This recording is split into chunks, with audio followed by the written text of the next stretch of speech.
It's hit the fan, we're overrun. Sending boys in the trucks with the 50 cals. Tell every swinging neck, bringing extra rounds. Hang in now, boys, we're on our way. Don't send them all to heaven before we get a taste. Whoa, cry havoc, let's slip the doors away. What you gonna do? And happy Sunday to you folks. It's another episode of the Double S podcast. Hey, before we get rolling too much further, if I'm not responding to you or if a guest is not responding to your questions, it's because we're not live. This is a recording. All right. Just so you're aware, this show is pre-recorded. And the reason is because my butt is traveling on the road. I'm not going to say anything about our guest and his going to bed at 8:30 grandpa style. I'm not going to mess with that because this dude's a lot bigger than I am, I bet. I mean, I'm like 6'1", 216, and I'm betting he could, pound me into mush. So I would never call him grandpa ever. No, it is because I am traveling. I'm in Missouri getting ready to do the benefit tournament that happens. If you're watching this on Sunday night, which you will be, because you're cool and you want to be a cool kid, that means tomorrow day, when I wake up, we are going to be fishing with a mission. We're going to try and win Team Honor, TPO team, me, Stacy Jordan, Kevin. We are going to try and win our nominated vet, him a kayak fully loaded out so that man can get himself, or gal, don't know. We don't know who it is, but we're going to see if we can get them a kayak and get them on the water as well. So going to be good. That's why we're not responding to you. I'm going to pay the bills real fast so we can get Shawn in here, and we're going to talk about VET S.O.S podcast. This is a super cool podcast. All right. Paying the bills, every episode of the Double S podcast. This whole entire season brought to you by the Romans Warrior Foundation. Hashtag helping is healing. Keep throwing that thing out there on your comments anytime you see us. Commenting on some of our content that we throw out there. It's a big help. Appreciate that. Helps us reach more people. And just throw, if you got nothing that you can come up with that's cool to say other than Gene, nice haircut, throw in helping is healing. That's a good one. Hashtag helping is healing. Romans Warrior Foundation. Check them out, romanswarriorfoundation.org. Supporting this organization helps us keep the Global War on Terror's Wall of Remembrance Mobile Memorial, your only mobile memorial in the United States that is dedicated to the entire GWAT era right now. We've heard whispers there might be another one in the works that's going out there, which is awesome. We need more of this. More of the GWAT era needs to be brought to attention. This is our generation's entire life has been revolved around this. 1983, the bombing of Beirut of the Marine barracks. That's what started this whole thing that most of us were born into. Yeah, I was 10, 11 when it comes up, but we're not going to talk about that. Point is, more attention needs to be brought to that. That's our brothers and sisters out there. And this is the organization, Romans Warrior Foundation, is who takes that around the country. So your support helps keep that thing moving. Of course, Heroes Media Group, Adam Bird, the entire team, all the great podcasts. The one we're going to be talking about today, VET S.O.S, new to the podcast lineup here. 50 plus shows going off on Heroes Media Group. Positive information, getting information out there for our brothers and sisters out there, the veteran communities, the active military, first responders. It's something for everybody, man. Check them out. Go out to Heroes Media Group, to the website there, and check out all the podcasts. Click on that podcast page. You'll see us there. You'll see all kinds of great shows, amazing people. And a sister company of the Heroes Media Group is HMG Beverage. Dude, coffee, like made by the commander himself, Mr. Bird. My personal favorite, Kickstart. That's the one I like. Full disclosure, it's the only one I've tried, but I like it. So what's up? There we go. And, of course, our little organization, True Patriot Outfitters. We are a general mental health well-being organization. We do this by getting people outdoors, letting Mother Nature do what it does. We don't offer therapy, all right? We don't get into that. We don't say the T word. But everything we do out there is 100% therapeutic, and it's powerful. And with more and more science that's coming out there, it is showing you this is the way. This is the way. All right, so we're good there. Oh, yeah, hit the Double S podcast up, or just go to the True Patriot Outfitters, at True Patriot Outfitters. You can go there, too, and sign on with us and subscribe. That's a big deal. All right, cool. All the bills are paid. I'm looking through. Oh, yeah, by the way, did I mention we are pre-recorded? That's why I'm not responding to you. So if you've commented in here, I love you guys. If you're watching this recorded, we love you. Thank you very much. Please leave your comments. Chime in on this stuff, because when I get back amongst the living and I can brain suck my head down and check out all the social media stuff, we'll go through these comments here and reply to any questions and things that you have, or reach out to any one of us here through DMs and such, and we'll get back with you. All right, VET S.O.S podcast. The man, one of the co-founders of that, is with us here today. He's hiding out in the green room right now. He is spry and well awake because it's morning time in Jacksonville, Florida, where we got him from. Let's go ahead and bring him in, Mr. Shawn Welsh. How are you, sir? I'm doing well, Gene. How are you doing today? I'm good, man. I just got to ask one question before we get started. Yes, sir. Were you 10 in 1983? 11. 11. So I was 8. Nice. You're calling me grandpa. Throwing it out there. Well played, sir. Well played. Yeah, man. 1972, right? I mean, there was a lot of cool things that happened there. I'm not one of them, but yeah, no, I do remember. I can actually recall. It's funny. I can't tell you what I had for breakfast 2 days ago, but I do have certain memories locked in my head. And one of them was the Beirut, Lebanon, the bombing of the base, when that started off. I had no idea the significance. I knew, obviously, I knew it was bad. Someone was attacking our boys. That's what I knew. But obviously, as time goes on, and I'll be honest, it wasn't until I became a father, really, 98 to 2000 range, that I started to understand the significance of how 83 and then Shield and Storm and how all this was connected, because there really wasn't information out there about it, right? And so to me, one of the things my wife and I that we do when we do like little long weekend trips for like birthdays. We don't do gifts anymore. We like to take little trips. We like to hike, and we like to go when we're in these places, just check out the local area and museums. That's always on our list. And obviously military museums is a big deal to us. We enjoy going there and learning more about the stories. And the GWOT era is just not represented, man.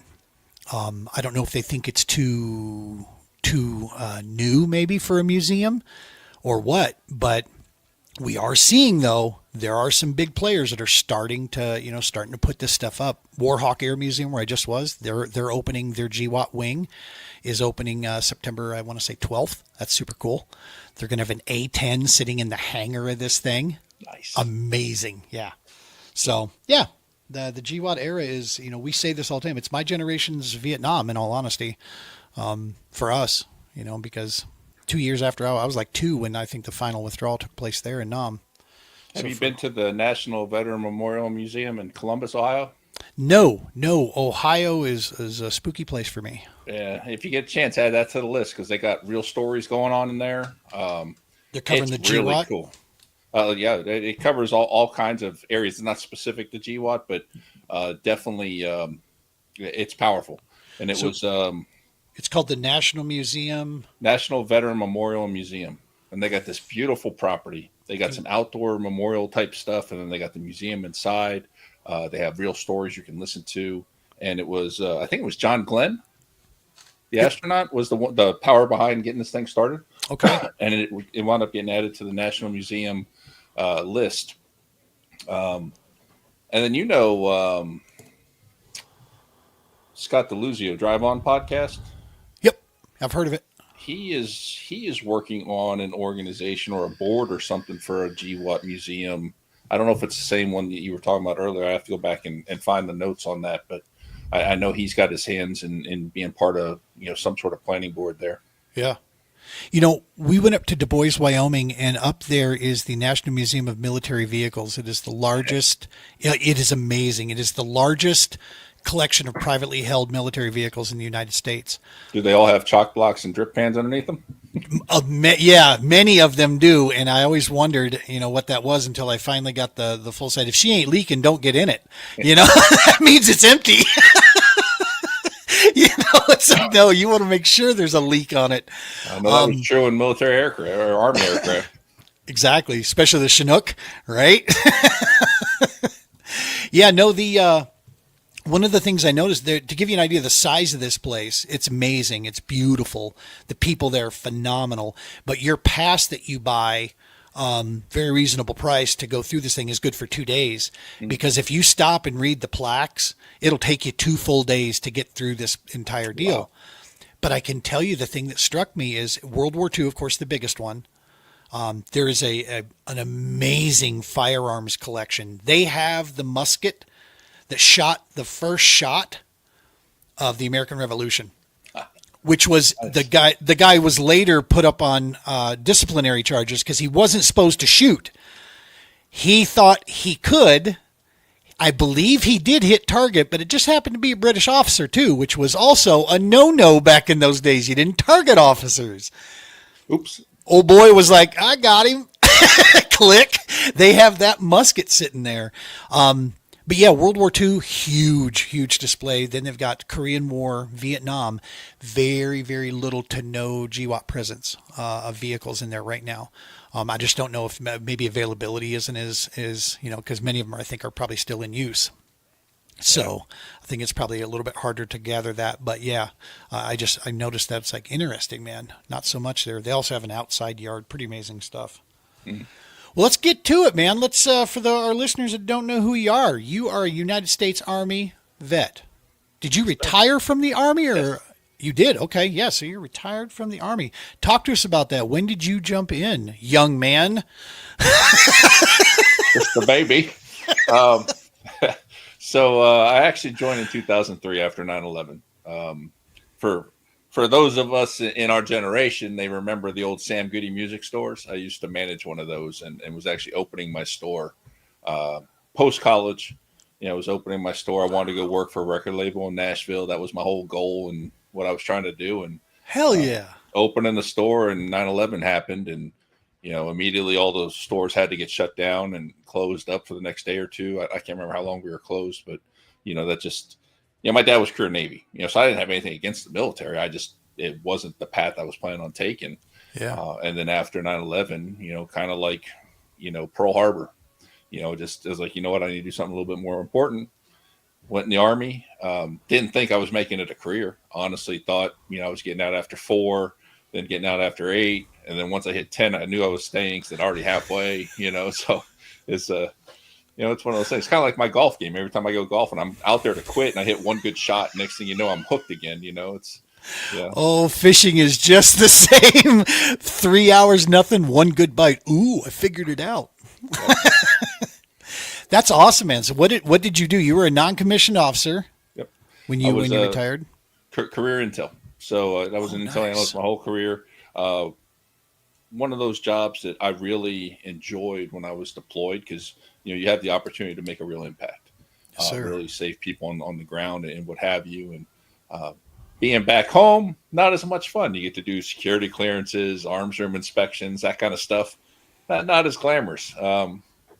But all in all, I mean, it was definitely a love-hate relationship. I had some great units, great leaders. I had some less than stellar ones. I made as many mistakes as you could possibly make as a person. I'm sure I made them. My travel agent sucked. Sent me to some horrible locations. But, Right? I can't complain. I look back on it and I met some great people. I served alongside some great people. And I'll forever be impacted by some friends that lost their lives. And, I'm blessed to be here. Now being an intel guy, I was mainly on the FOBs. I wasn't, in direct firefights or anything. I don't claim to be some badass, killer or anything like that because I'm not. But, I have friends that lost their lives in the wars. And, it's those things that, when I retired, I thought I was just going to walk away. I honestly did. I just, I've done my time. You're going to see me at the commissary once in a while on base, and that's it. And next thing you know, I'm running a podcast. I'm helping in the transition space, trying to help the next group come out of the military and be successful, and love giving back. And I'm trying to get more active in the VFW and find organizations I can support. And it's not what I thought was going to happen. I thought the wife and I are riding off into retirement. We're going to be out on the boat out in the Atlantic fishing, and don't call me, I'll call you. And Yeah, here we are. I hear you. So first and foremost, before I add to some of the things that you just said there, from myself, my family, and those of us in this space, thank you, brother. Thank you for doing what you did and preserving this great nation here and doing your part in that role, man. That's huge. And it's my motivator, dude. It's what motivates me is gentlemen like yourself and your brothers and sisters. I consider them my brothers and sisters as well, because at the end of the day, we're Americans, man, and we're human beings and we're Americans. But you know what's funny about this? I say this a lot because I rub shoulders with a lot of Marines. Okay, Brian Roman, Stephen Cochran, Sal Gonzalez, all the time. right? And there's a special place in my heart for this kind of human being. There is something special about a Marine, right, and what they go through. But I will say this, and I talk about this specifically with them a lot, but this is all branches. Part of the training that is given to all branches is that service piece. And that's why when you were saying, I thought I was going to walk away, it's part of your DNA now, dude, is serving others and serving your family, your community, people around you, people not so close to you. If you feel like you can contribute somewhere, it's part of who you are. And it's one of the things I love about the United States military service so very much is that it teaches, it ingrains that. I don't want to say teach, it ingrains it that this will be part of who we are, as we go forward. We're here, to not just, follow just the oath itself, but also to take care of, you're never not in servitude or whatever you want to say, just, helping others around you, man. And that's awesome stuff. It's what motivates us to do it. I tell people all the time, if you volunteer to help out because it makes you feel good, first off, thank you. But I also say don't stand around waiting for a statue, okay? Because remember, you got some personal reasons why you're doing it. If you get up in the morning to go volunteer somewhere and your body hurts and you got better things that you think you should be doing, but you're like, nope, somebody's counting on me, so I got to go do this. Now we can start talking, because that is where you get to that point where, yeah, it's not so easy, is it? But you do it because it's the right damn thing to do. I've said those words so many times because love it. The military came out with the volunteer medal. The Army did, at least. I don't know if the other branches had it as well, but if you did so many hours, you got this volunteer service medal, and a lot of young soldiers did it to get the promotion points, which I get. Okay, it doesn't bother me, and I'm glad you went out and did something. I'm hoping it made an impact on you, because right. I hate the medal. Like I don't think we should be doing it for the medal. I honestly, you need to give of your own free will because you want to help out. And I completely agree with you that the further you go in the military, if you are a leader, a real leader, you buy into servant leadership, and it becomes a part of who you are, becomes part of your DNA. And, I have a good friend, Dr. Vincent Soto, who's been on my show a couple of times, and he talks all the time about transition, how when you get out, you may not want to be in a leadership position. I get that. I get you did 20 years in the military to have really, you don't want to be in charge anymore. I get that. He goes, but you will be. At some point you will be, because it's a part of who you are. You're a leader. At some point, you're either going to be called upon or you're going to step up because it's necessary, and it's just a part of who you are. And the longer you serve in the military, the different roles you have, that it becomes part of your DNA. And once we accept that and embrace it, I think it can be a wonderful thing, because look at how many veteran podcasters we have out now truly trying to help people. Yeah. I mean, that's just amazing to me. I love it. Well, and you don't find a better example of that, I think, than the Heroes Media Group, dude. I mean, that's what Adam puts together. He wants to make sure that all of our shows, that we have our own unique brand and our unique stuff. He's been super supportive of our, little tangled mess that I have over here called the Double S. But at the end of the day, it's for that positive piece, right? I mean, we want to make sure we leave things on a positive measure there. We might say some things that get people a little scruffy here and there, but our purpose of that is to say, hey man, see that? We can disagree and I still love you. I'll still, we'll still break bread. We still have a beer together. It's all good. It doesn't, I'll decide you're an a-hole if you're an a-hole, not because of who or what you like, that has no bearing on whatsoever for me, but awesome stuff. So let's talk about it. You decided, and the cool thing I love, this is the unique thing about the VET S.O.S, is I think you're one of the first platforms I know I do remember maybe one or two, but the Vet SOS, you guys have a very unique and niched area, and this is about transition, about coming out of service and going in. I was told early on, we take, and we'll just throw the number out there because it helps the Air Force and the Navy guys out. 8 weeks, right? We take 8 weeks to bring you in, and then pretty much 3 days to send you home. You know what I mean? And it's, here's your card, here's some resources, see you later. And no, I understand it's a bigger, slightly bigger than that, but that's pretty much, man, if you want to sum it up, there's not a lot of post follow-up help there and guidance per se. So, having good resources and good connections like you guys and other people, that's crucial, man. Coming from that tribal connection, organized life to this civilian circus show we got out here nowadays. That's goofy stuff. Problem solving is a real different situation out here than it is when you're active, for sure. Most veterans will tell you it's just a different circus. Right? Tyler J has that song Circus. I don't miss the circus, but I do miss the clowns, right? Yep. So Vet SOS, how you and another individual founded that? Yes. Yeah, so during my transition, I had obviously no idea where to start, just like every other veteran. You're like, all right, now it's time to go. What do I do? So I had a buddy about 6 months ahead of me in the process. So I just jumped on his coattails. And he did this thing called the Who You Know Career Summit. It's a group of guys out of Dallas, Texas. And basically they help people with their job search and how to stick out and be, recognized during your job search. And so I jumped on this thing. I went to the summit and met these guys. And over time, I built a relationship with both of them, Mark and Trevor. And out of the blue, Trevor calls me one day. He goes, "Hey, you need to start a podcast." No, I don't. I don't have to do that at all. I promise. Good God, no. And I'm probably a year into my transition at this point.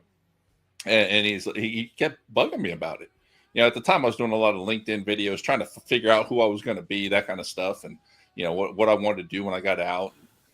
And so he kept pestering me. I'm like, all right, let's give it a shot.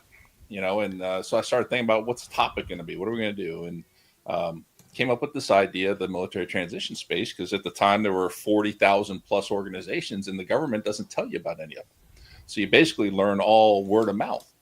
And so I'm like, well, why don't we, have a show where we interview these organizations so people can learn about them, and just educate. And his partner, Mark, happened to be an Air Force veteran. So Mark came on board to help me get this whole thing started.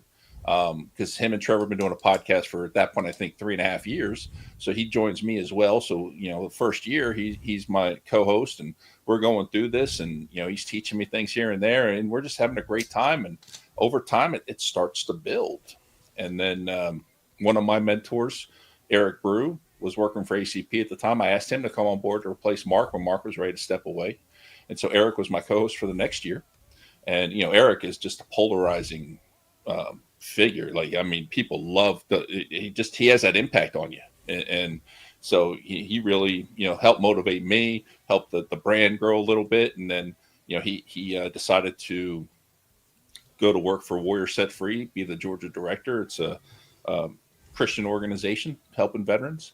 And so he got into the ministry and man, he's killing it. He is just doing an amazing job over there. That's awesome. And so when he decided to step down, I asked Keith to come on board, who's my current co-host. And he was also a mentor of mine during the transition. And Keith and I have been doing it for a little over a year now together and just having a ball with it. And the whole goal is to educate. That's all we're trying to do is educate. We don't have people come on and try to get them, caught in something or argue with them or anything like that. Nope. We just want you to talk about your organization and what you're doing to help our population.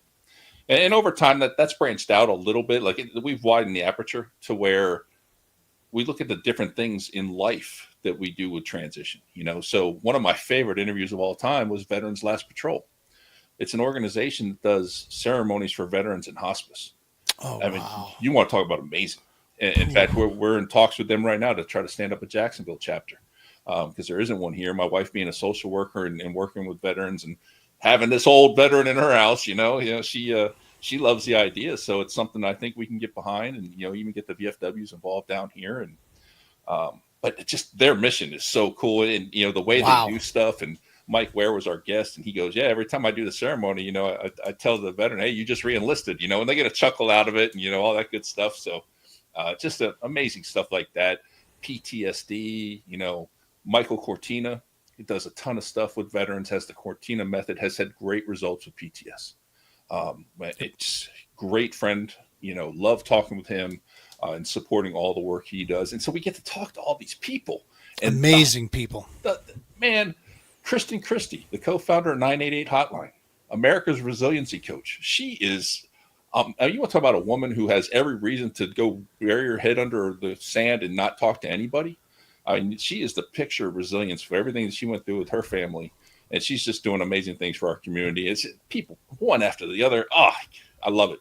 I love it. And speaking of that, you're a resiliency trainer. Yes. What the heck is that? How do we get certified? Talk to me, dog. Because I never saw that. I've got a lot of degrees myself. Like you, I have a master's, and not one option was ever in that for me, or I would have taken it. What is that? So resiliency's come a long way, right? So the Army started the Master Resiliency Program 10 plus years ago. They worked with University of Pennsylvania, and they created this program. And so you could go through and you become a resiliency trainer, and then you could go on and become a facilitator. And they had 4 levels total. I think there was only 1 or 2 active duty service members that ever made it to level 4. Most of them were, professional coaches and trainers and stuff like that. And a lot of sports psychologist type people for performance. And right. MRT, Master Resiliency Training, to me, got a bad rap in the military. A lot of people, that's why we're becoming soft. Okay. You can say that, and that's fine. But honestly, those people are probably the ones that are struggling now because they didn't want to buy into it then. And the fact is, we all need to talk. We all need to, get things out. We all need to work through things. We all have problems that we're dealing with. And MRT is one of those things that can help you become more resilient and teach you the skills to be more resilient. And honestly, the reason I think it got such a bad rap is there were a lot of really bad instructors. Mm. We've all met them, right? There's people that just shouldn't be in front of people teaching. Yep. And it's the program itself, though, the material, you buy into the material and you put it into work. One of the things that everyone makes fun of is hunt the good stuff was one of the skills that they teach. And basically it was at the end of the day or the beginning of the day, focusing on anything good that happened to you that day. Yeah. Sharing it with others so you could share the joy. We started doing that at my house. And I'd get home from work, and like I said, the Army, there were some love-hate days. So I might get home and be like, get the bourbon, But I'd sit down at the table, and my youngest at the time was 3 or 4. I mean, Daddy, what good happened today? I mean, how do you stay mad? Hell yeah. And so when you start putting these things into practice, the impact can be huge. And so to carry this forward, I did my training originally in the military, in the Army. But then now you have the RBLP program, the Resiliency Building Leader Program, I think it is. It's a certification that you can get. Army Cool used to pay for it. That's how I'd gotten mine. There's a lot of different programs out there that you can use to pay for it. But it basically is one of those things that builds on resiliency and putting resiliency into the workplace. Now, it's not as recognized as PMP or some of those other certifications, right? I haven't seen a lot of ads for people looking for RBLP trained people, but I think the more that we get out there, the better off our environment's going to be. And I'm more interested in efficacy, right? That's a big deal to me. When I got into the nonprofit space, I learned rapidly. I have a lot of experience when it comes to small business, from education to on hands experience. But what I had none of was understanding the landscape of nonprofit. But I learned after that first year, so we're about a year and a half into this, that I've really been, because we're about 3 years old now. And what I really learned was efficacy was most important to me. How do we become the most efficient with the smallest resources that we have? We need to make sure, because people's people's health is relying on us to do our small part. We're not curing anything here, right? But what we do is critical and important, and I need to make sure that I don't care if I'm only working with 2 people. I want to make sure those 2 people are getting the most out of most positive benefit. So yeah, RBLP. I want to talk to you after we get done with this, and try to gain a little bit more information on that, because we've been looking for, from our side, what could we do? If I can pioneer it, go through it, then the people that are associated with the organization, I'm building a pretty damn strong team around me now. Finally, I'm a slow coach, so I'm finally getting some people around me that are, powering into this. But yeah, dude, between that and what you're saying, so you're younger, you're bigger, stronger, and you're, clearly smarter than I am. What the hell, so this is... What about better looking? I didn't get the better looking. Yeah, radio. I'm all about truth on this shot, man. You and I both have faces for radio, okay? Yep. Amazing anybody watches the YouTube channel. Right? Right. That's awesome stuff, man. That's super cool. In that transition, I had a chance to talk with an organization called Camo to College. We did a little bit of side-by-side work with them when we had the wall out in one place, and they're about that, right? They're about that I think they focus a lot of times more on the younger, group coming out, and helping them get that kickstart. But the transition is so important. One of the areas that we focus on about that transition is, I used this term before, is when you're in, there's a tribal connection there, right? You belong, and you're around people that are similar to you. You get into civilian life, that goes away. It is dog eat dog. It is, rapidly people show their true colors of how quickly there is no loyalty that you're used to. So we try to basically fill one small sector of that camaraderie and bonding that, hey man, when you're out with the TPO or with anybody here, you be yourself. You don't ever have to pull punches. You got the dark humor, let it fly. I'm going to come right along with you because I love it just the same. And here you're always with, with people that you don't have to worry about judging you. You can be yourself. This is, this can be home base if you need it.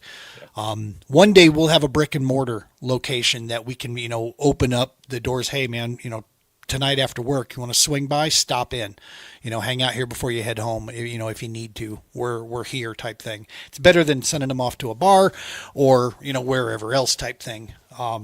But yeah, just a place that, you can, in people that you can contact, for anything. That's really what we try to fill in with that. But having those resources, man, VET S.O.S.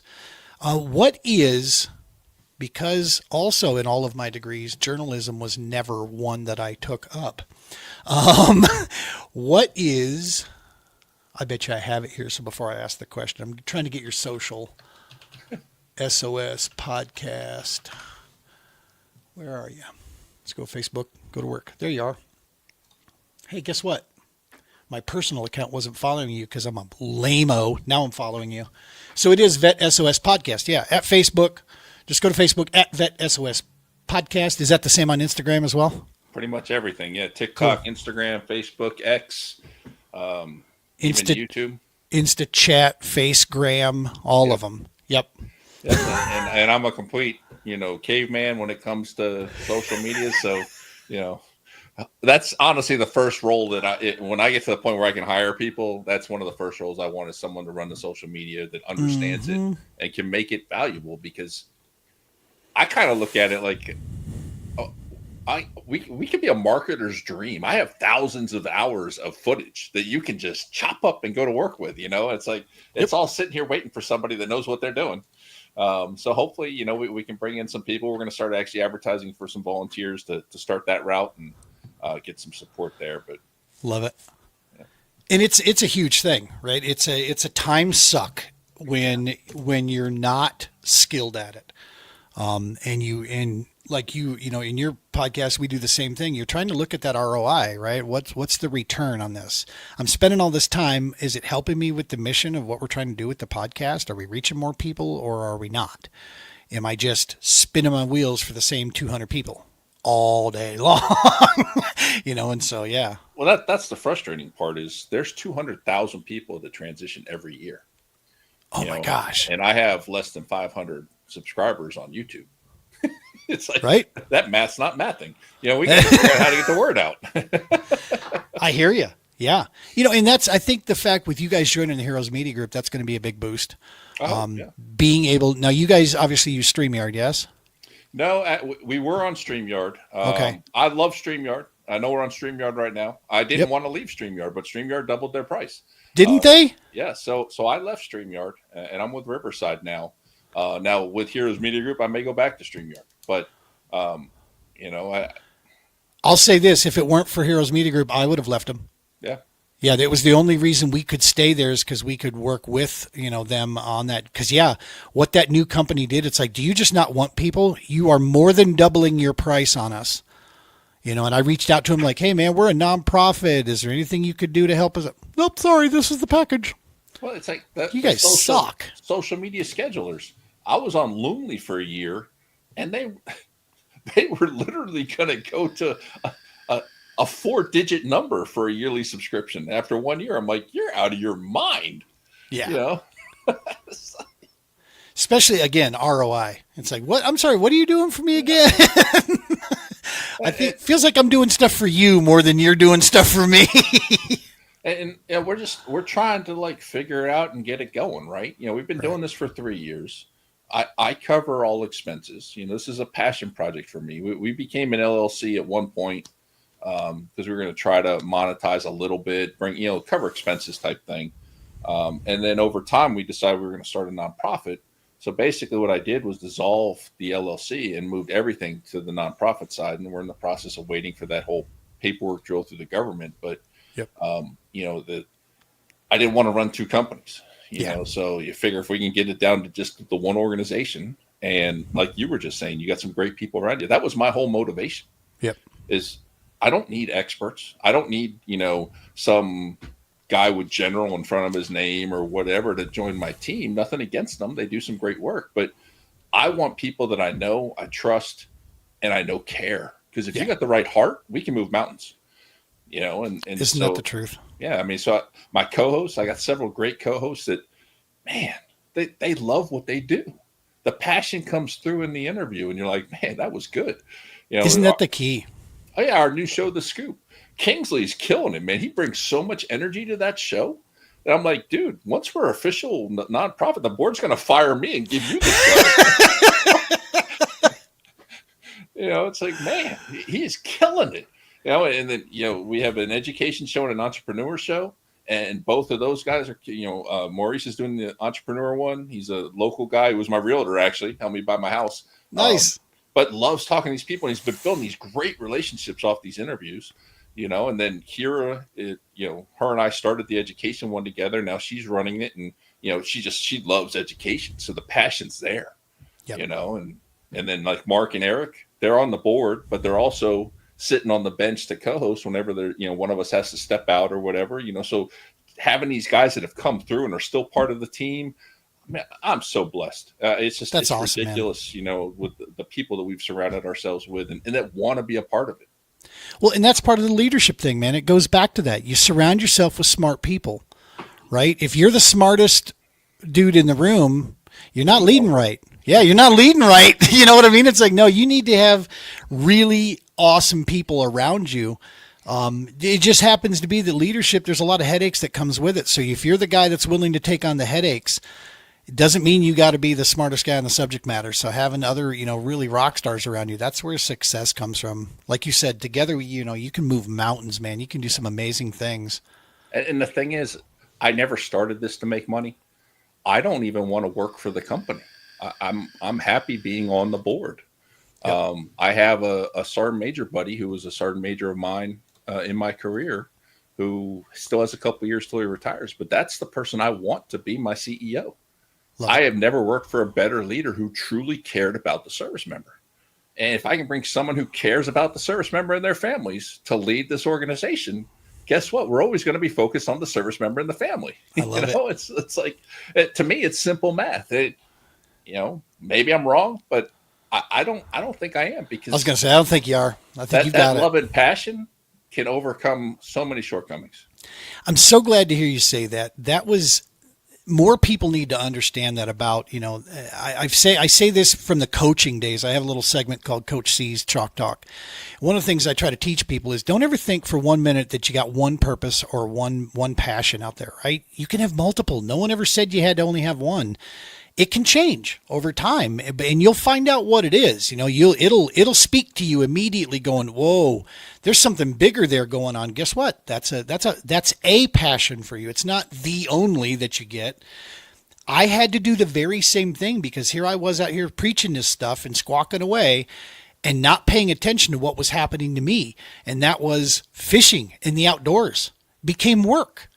The only times I was on the water was for a tournament, trying to keep good relations with the tournament industry and the fishing industry, because that was my base, right? That was who we pulled from. I've met some amazing people from that, keep in mind. But then the other time was field ops, taking guys out. So those are the only times I was getting out there. And I felt like the last couple before I started making some changes that it's like, I'll bet you these guys are feeling how worn out I am right now, because it was, okay, we got to get the kayaks out again. Here we go, and loading everything up. And I'm like, no, man, that one of the things my wife told me from day one was that your passion for this comes through. And so if you lose that, you're not bringing that to the people that you're serving. Yeah. So I made some tough calls, and I started pulling back from something I'd been a part of, and that was, tournament angling. I started pulling back. We changed the S.O.S podcast. We used to be called Dock Talk. And we ran that show for 5 years. 5 seasons, 4.5 years. And it was primarily fishing focused, right? And then we used that to kind of also slide in the work we were doing with the TPO. And when I was talking to Adam about this, I'm like, hey, buddy, I know you love the fact that we have a fishing show on the HMG, but I got to tell you, that's not why I do this.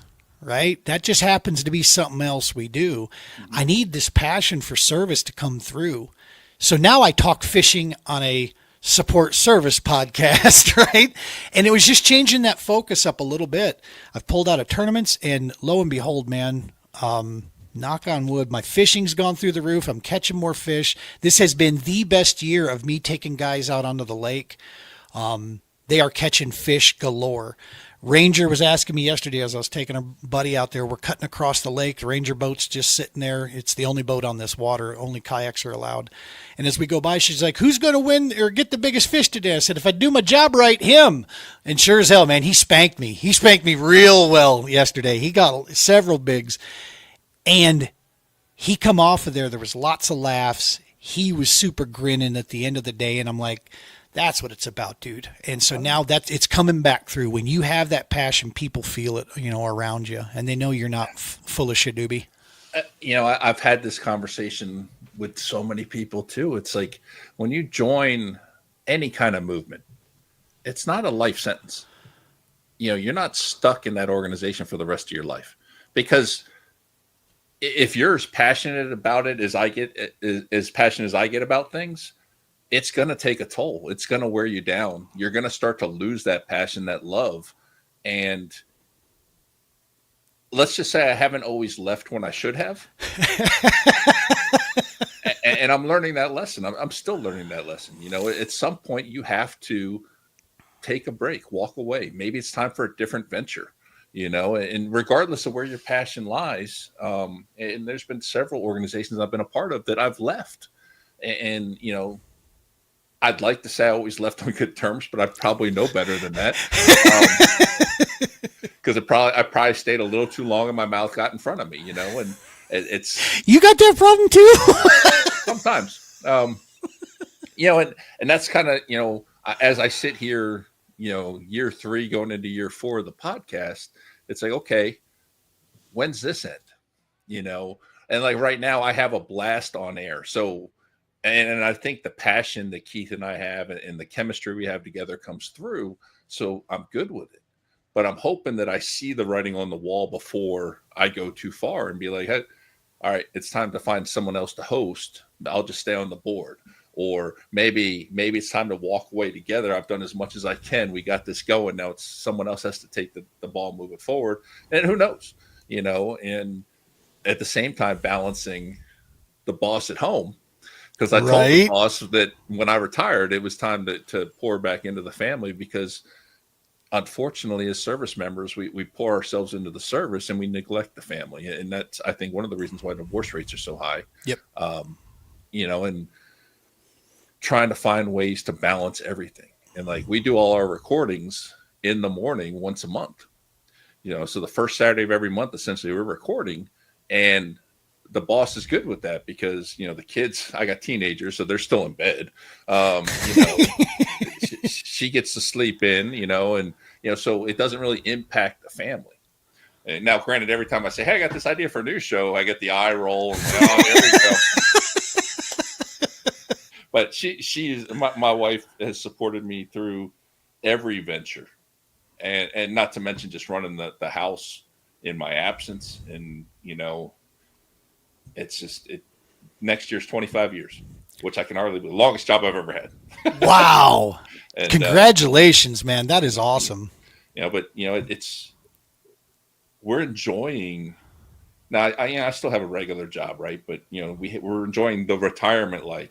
We found a house that we wanted. We get to relax. We got 2 crazy ass dogs that drive me crazy. But it's been 2 years since I retired, and she hasn't kicked me out of the house yet. So I guess things are going in the right direction. I was gonna say you're doing something right, boss.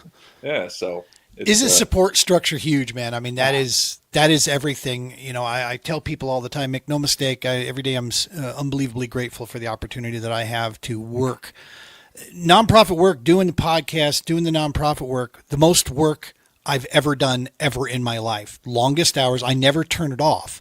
Middle of the night, I don't sleep for crap. So I wake up quite a bit. And middle of the night, I wake up and I'll come and sit right here and like, oh, I got this. And I start writing down ideas. The brain never turns off. And I'm so thankful for the fact that I'm able to do that. I can still keep doing it. And there's no possible way I could do any of this stuff without my wife. I mean, beyond, of course, taking care of the home finances that she does for us, but it's the mental, the emotional, the motivation. She said something to me that quite frankly might be one of the most impactful statements, definitely top 3 of my entire life. When I was sitting here kind of questioning this, going, look, I don't want you to have to work till you're 80, before you can retire because you got a 53-year-old neckbeard sitting in the house, right? And she looks at me and she goes, because I was thinking about, some other line of work. I was like, maybe I need to go back and grow up again and become an adult one more time. She knows my thoughts on getting back into the IT industry. I'd rather, jump in a bathtub with a toaster plugged in than do that shit. I have no desire to go back to the IT world. But she says to me, I am 100% confident that you are doing what you are supposed to be doing right now. And I'm sitting there and I look at her, I'm like, what? I pulled another one. And dog, that's what I'm like. Yeah, you said it. No, it hit me, man. It hit it right to my core. And I'm like, okay, then I got to keep digging and finding a way. Now we have found a way. We're going to be getting back into a line of work that we used to do in the mortgage game. So this is a career that I can go back to and not have to shut the TPO down. TPO podcast stays full time. I'm also going to be going back into, brokering mortgage loans again. Because that's something that in today's world is 100% remote. And it's something I was very good at, helping people, manage and walk through that. Now I get to add in the VA stuff, in there as well. That's going to be super exciting. So we'll help people find, the best programs for themselves out there. So yeah, it's a deal, man. When you get that support structure in place, it really motivates and it keeps you there. And it sounds like you've got it. You're a hell of a leader, dude. I mean, you've got these things figured out that takes some guys. I know some people that would argue. Yeah, they're wrong. We said it here on the Double S. They're wrong. They don't know. So I think part of it's learning, though, too, right? Yeah, because I've made every possible mistake you could make, throughout my life. And the important thing is to learn and grow. And the support network, like we've been talking about, I tell younger service members every time I get a chance, include them in the process when you transition. It's important. They have a say. They put up with this crap along with you. You have to include them, and that was the very first conversation we had was where are we going to live? And once we figured out where we're going to live, we took it from there. But you got to include the family. Where'd you move from to decide to go to Florida? Savannah. So I was up at Fort Stewart, only an hour and Oh, a half okay. up the road. Oh, okay. And I'm sure Savannah's a lovely city, but we honestly never gave it a chance because I was verbally going to be going to Italy, and then they turned around and gave me Savannah. So let's just say we were less than happy. Yeah, that's a small variance there. You know, Italy, Savannah, Georgia. The pizza tastes different. I'll definitely say that. So once again, my travel agent, Some agents just don't read the request right. These are not the accommodations I requested. Good stuff. How long you guys been in Jacksonville now? 3 years? 2. 2 years. Nice. So it's good. We moved. It was between here and San Antonio. We loved San Antonio too, but honestly, it was the proximity to the water. Because one thing that we recognized, this was probably 10, 15 years ago, that as our family members were getting older, they weren't doing anything together. They all had their own hobbies and interests, and they didn't do anything together. And we both love deep sea fishing, so that we got to talking, and that really to me was. And now, granted, we've been here 2 years, we haven't gone fishing yet. So, and irony. Every other month, I go back and forth. Should I buy a boat? Should I not buy a boat? I think we're going to go with the boat club. They got one of the boat clubs here that's worldwide. That's based out. They have like 3 locations here in Jacksonville, and it's reasonably priced. You can hold 4 reservations at a time. Wow. And so ultimately, I think it's $3,000 a year, which easily you'd put into a boat that you own. So it's just like, I think that's what we're looking to do that next year to really start getting back out on the water. That's awesome. Big Gator fan?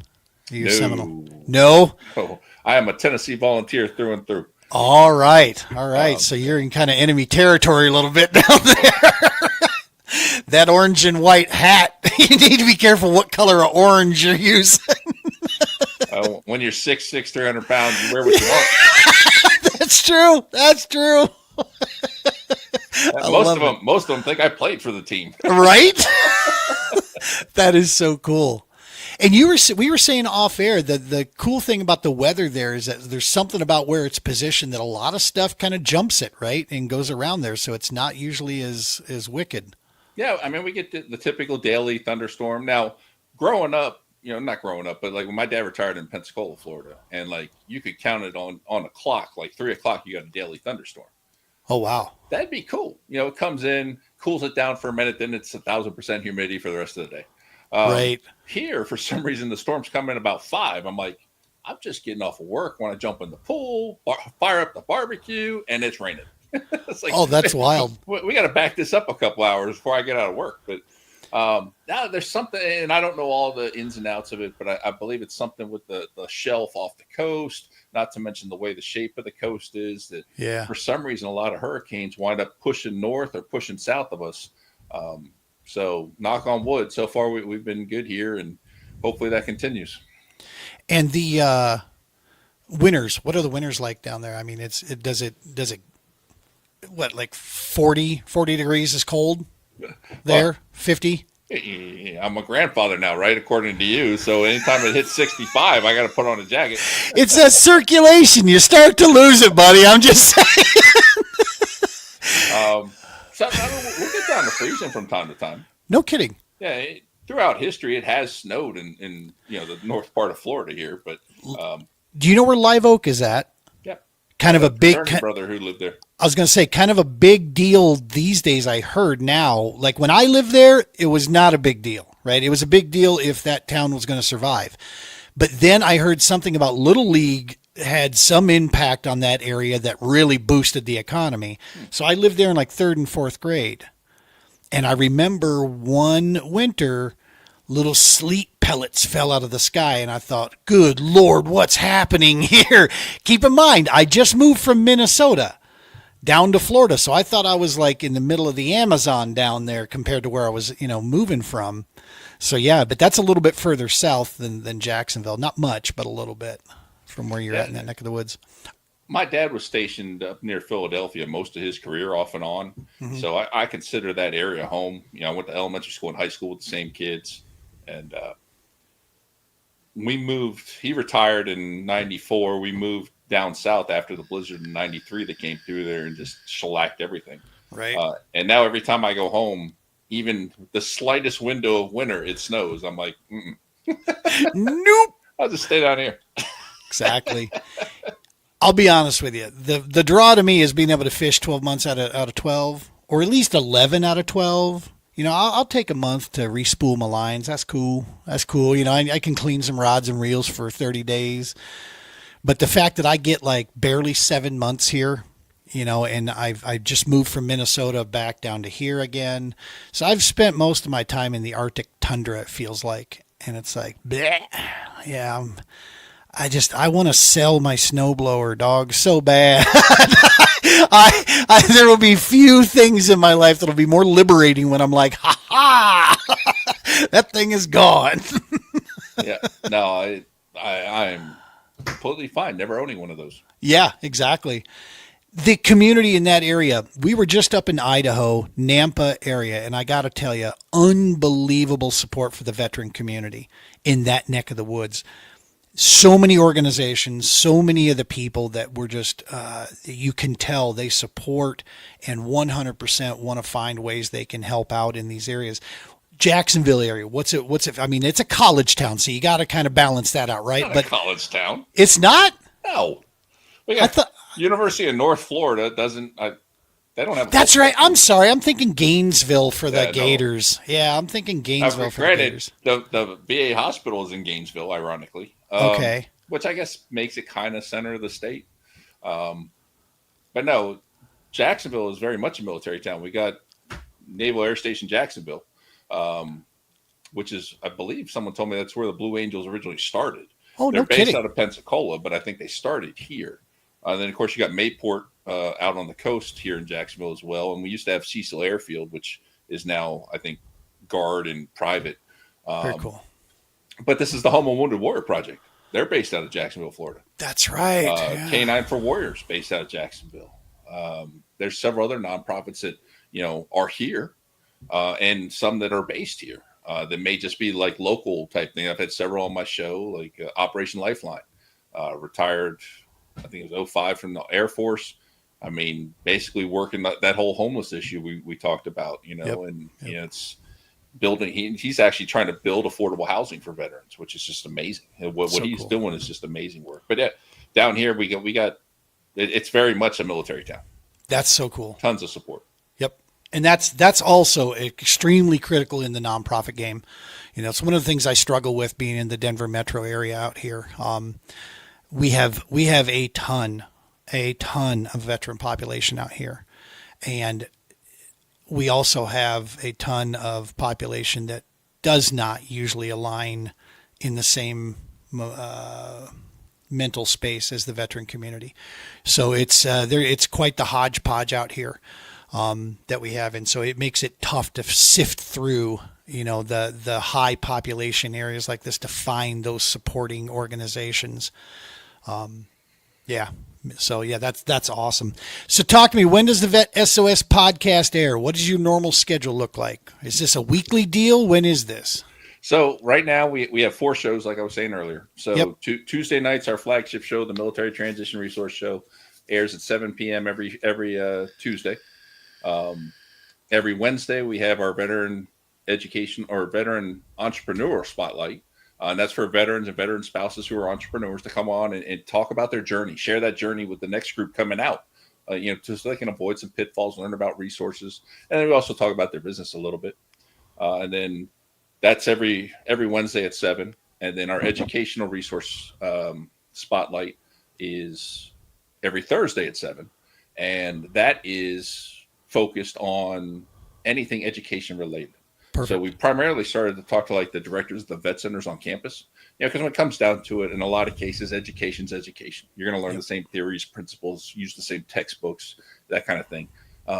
So we wanted to teach people what else is out there on campus for them. So maybe you got 3 or 4 schools you're looking at. Well, maybe because of the program they're running here, that's where I'm going to go. And then, of course, we've had organizations like Act Now Education come on that help people pursue education stuff. And we've had some trade schools come on. And I mean, it's just great show. I really enjoy that one because, education has been a big part of my life. So Love it.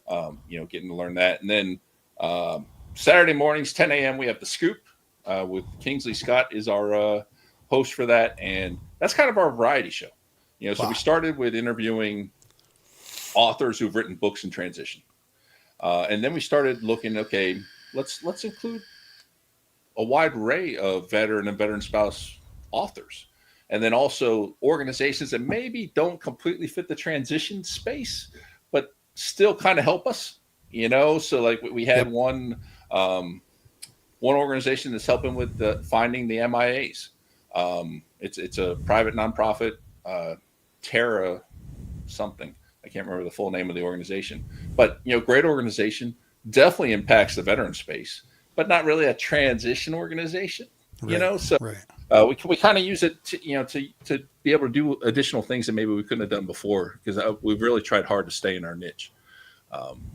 And we're talking about other shows. We may have one or two more come out, but right now we have the 4 and. We're having a lot of fun with it, and like I said, I love my hosts, man. They love what they do, and I was gonna say you're a busy dude, man. It keeps me out of trouble. At least I'm hoping it does. That's right. Tuesday, Wednesday, Thursday, and Saturday mornings. Yes, sir. Awesome, good stuff, folks. Check them out. Make sure you go get a subscribe on YouTube. VET S.O.S. Just check it out. Let me throw it up there one more time. Bada bing, right there. VET S.O.S. podcast. Do some search on that and you'll find them. Then we got the whole nonprofit venture too, which is that's this idea happened last year. It started. We get asked all the time by everyday veterans, "Hey, can I come on the show and tell my story?" I'd love to, but if I do that, I'd never get to the organizations to help educate you, which is where our goal is. Right. So we're working. The nonprofit main focus is going to be to create an online recording platform on our website where every veteran and veteran spouse can tell their transition story. And we want to create this sortable database by every possible demographic or psychographic, where you can sort through here if you want to listen to nothing but Marines who worked in Intel, who were officers who served in Korea, or Okinawa. You could sort with that kind of fidelity, but also sorting by suicidal ideations, depression, alcoholism, PTSD, those types of things, because we want people to hear the stories and we want them to know they're not alone. Right. That's the number one thing we hear is, "I thought I was the only one." So we're working on that project right now to be able to create this database where people can check out these videos, and we believe it's going to have a huge impact. And alongside of that, we're working to build our database of resources, people that we trust, we know that are out there. And like I tell everybody, don't just take my word for it. Get at least 2 recommendations for any organization you go to. Yep. Because I may love them, you may hate them. Figure out why. Dude, that's the thing. I tell people all the time about recreational therapy and things of this nature that, look, I've got lab coats for days that'll tell you, show you the outcome and the results of what rec therapy does. And none of that means anything to me compared to the feedback I get from the guys I take out. Because I've gotten responses from, "Hey man, that was fun," all the way to, "Brother, you may have just saved my life." To me, that's where it's at. When you talk to people that have, been there and come back from that, that's that motivator. You used a word here, and I mean, I'm not 100%. I am definitely the sketchy bulb in the Christmas box. But you used a term that I could Google if I wanted to, but I got you here anyway. Psychographic. We know what demographic means. What does psychographic? What does that? Because you said Marine right after it. So what exactly does that refer to? See, now you're going to get me in trouble. All right, it's my understanding that psychographic is kind of like demographics, but it's looking at all those other impact things, all those things that, homelessness, PTSD, suicidal ideations, alcoholism, depression, PTSD. Oh, okay. Now, I've had some people tell me that's the incorrect term, but nobody can tell me the right term. So until I hear a different term, I'm going with that one. I'm with you. Okay. So, but I think it's a good way to capture that other group, that category of things that happen to us, you know, and so that's what we're going with. And honestly, like when I sit down and I think about this, I just imagine, somebody clicking on our website on this database at 2 a.m, maybe the bottle of pills or the gun sitting right there, and they watch some video that just changes the trajectory of their life. Yes. And we may never know, which is fine. I don't need to know. Yep. But the fact that could happen means the world to me. And, we said when we started, if we help one person, this whole thing's been worth it. And, we're at that point now where we got a waiting list of guests. We got, people that want to be on the show. I noticed that. Yeah, when I went to try to sign up for the show, because you told me to, so I went there and I'm like, Jesus, it's like November before I can get in. I don't even know what I'm going to be doing next week. So yeah, I'm because Brian Romans is another guy that I would love to have you have on the show there. So I told him, I was like, I'll get Shawn's permission and I'll send you over. But yeah, that's awesome, man. Yeah, but what makes it all worth it is the random email or inbox message on LinkedIn or whatever, saying, hey dude, thank you, that this show really helped, or this impacted this, and those, oh man, it's just amazing to get that kind of feedback and know that we're over here laughing and joking, having a good time on the podcast, but someone's actually being helped by this. And it makes it all worth it. I love it, dude. I love it, brother. That's some powerful stuff. Brian Romans taught me that very same message from day one when I met him at the Global War on Terror Wall of Remembrance. He said, if we can reach one person in each community, then we've done our job. Yeah. That's all. If we'd much rather do it in bigger groups, but if we got to do it one at a time, as long as there's blood in our body and air in our lungs, we're going to keep doing it and keep moving. So yeah. We're in it for the long haul with that, so that's awesome.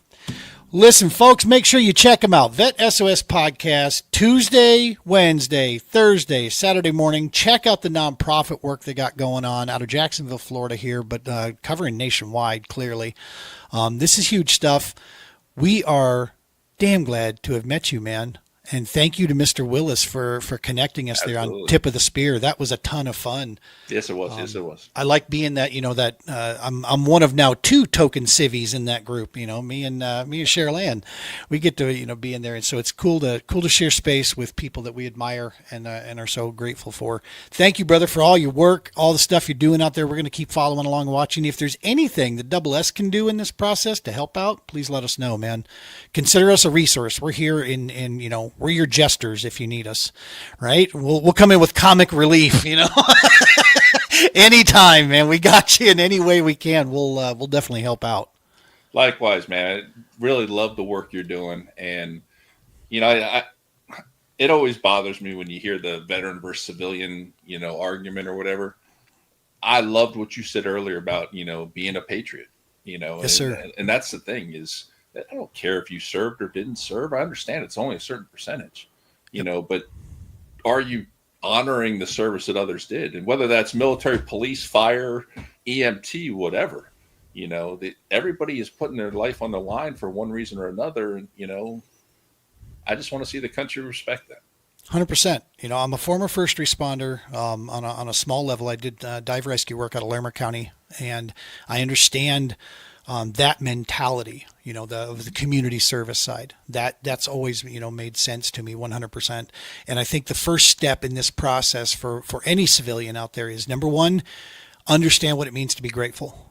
Okay. You don't have to agree with purpose, or what was driving behind, but understand that these people didn't make that purpose. Okay. They have a job to do. And at the heart of every one of these things is believing in this country and our future, and the fact that there is no other greater good on this planet, in my opinion, than this country. It truly is. And what we've done, where we've gone, do we have shit to fix? You bet. Sure we do, because we're human, right? But at the end of the day, you still cannot take away from the amount of powerful, positive impact and saving areas that we've brought across the planet. And so, yeah, I that's in the tail end of my career, dog. That's what we're all about, right? Is serve those that serve or have served. We'll keep it rolling. Well, thank you, dude. I'm looking forward to your shows. Looking forward to watching those, and maybe one day in the next 6 months, I'll get a chance to get booked in there because y'all are busy as hell. And Pawpaw only interviews once a month, so I'm sorry. Hey. And once again, I celebrate 25 years next. Exactly. Yes. I know who's in charge. You got it figured out. Meanwhile, right downstairs, I think I probably got like socks being boiled on the stove or something. Think you're funny, huh? I'm out picking weeds and you're up there doing your little podcast. Yep. All right, buddy. Well, listen, man, thank you so very much. Hang out here after we roll out. I just wanted to ask you real quick, couple quick questions. Folks, make sure, smash that subscribe. You can hit it at True Patriot Outfitters on YouTube or Facebook. Or if you feel so fit, you can go to the Double S podcast as well. I'm saying this because there's a little plan in the works that we're probably going to just consolidate back everything since we air on the True Patriot Outfitters show in that channel anyway, but either one is completely good with us. Make sure to check out the VET S.O.S podcast. As usual, folks, we appreciate you guys. We love you guys out there in any way that you're watching. And yeah, tight lines. Be safe. We'll see you next week.